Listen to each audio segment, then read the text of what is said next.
Yeah, the guy next to Garvey is Leonard Howell. He's known as the first Rasta. Yeah, he was born in 1898. He's also known as the Gong, Gigi Morang, the Gongan Guru, really known as a religious Jamaican figure. Um, Howell was born. He was born in an Anglican family, so he was a Christian, but he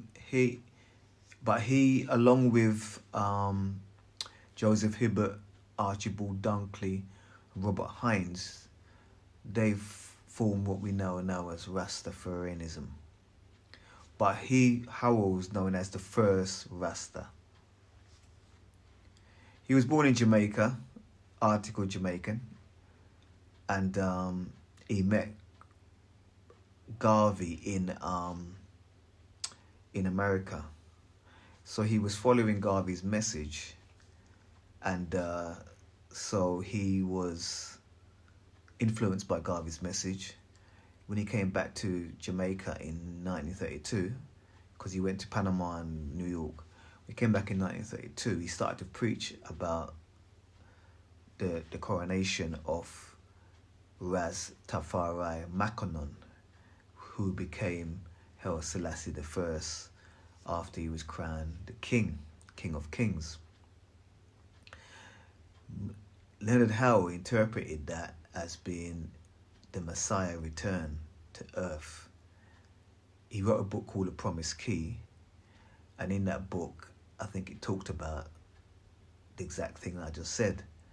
And he was arrested for that. He went to prison for 2 years in Jamaica because they saw that as sedition, totally against everything Jamaicans believe in. But over time he came out of prison, but he was in conflict with all of the established men in the whole of Jamaica. Even Buster Manty gave him problems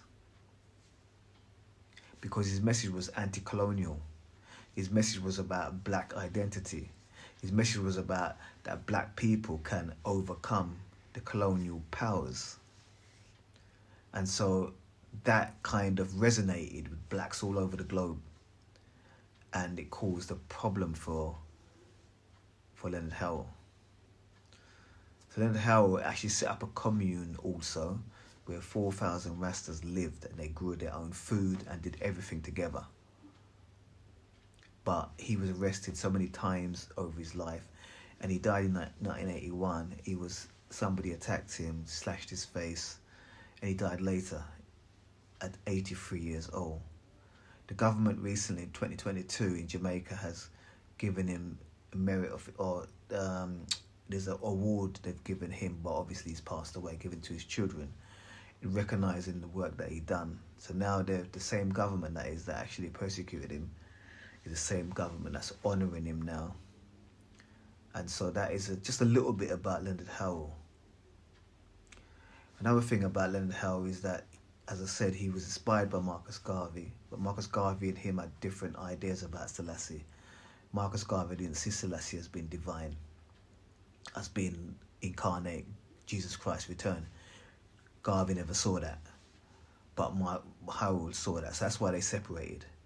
Also, Marcus Garvey didn't actually like Selassie after a while, because Selassie left his people when the Italians were at war with the Ethiopians. Selassie left with his whole family and went to Israel, and then came to England for 7 years in exile while his country was at war with Italy.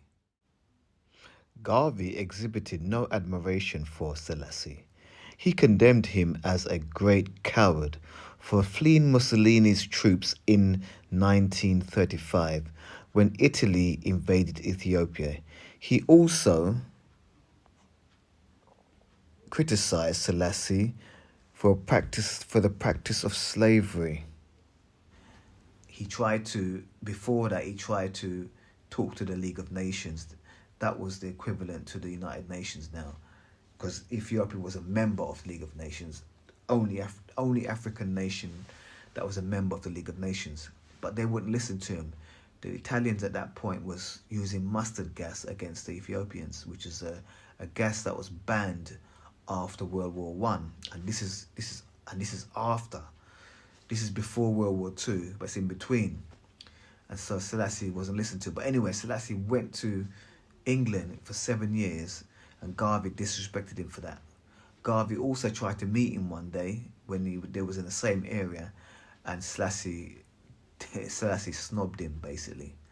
And so Garvey and Selassie didn't get on. But Leonard Howell took Garvey's teachings and made it into this teaching that Selassie, the king that was going to rise, is the returning Messiah. And that's a little bit about Leonard Howell. Thank you for watching. I hope you give me a thumbs up and also subscribe to my videos. Please subscribe to the videos and you'll get more information about this Jamaican history. Thank you.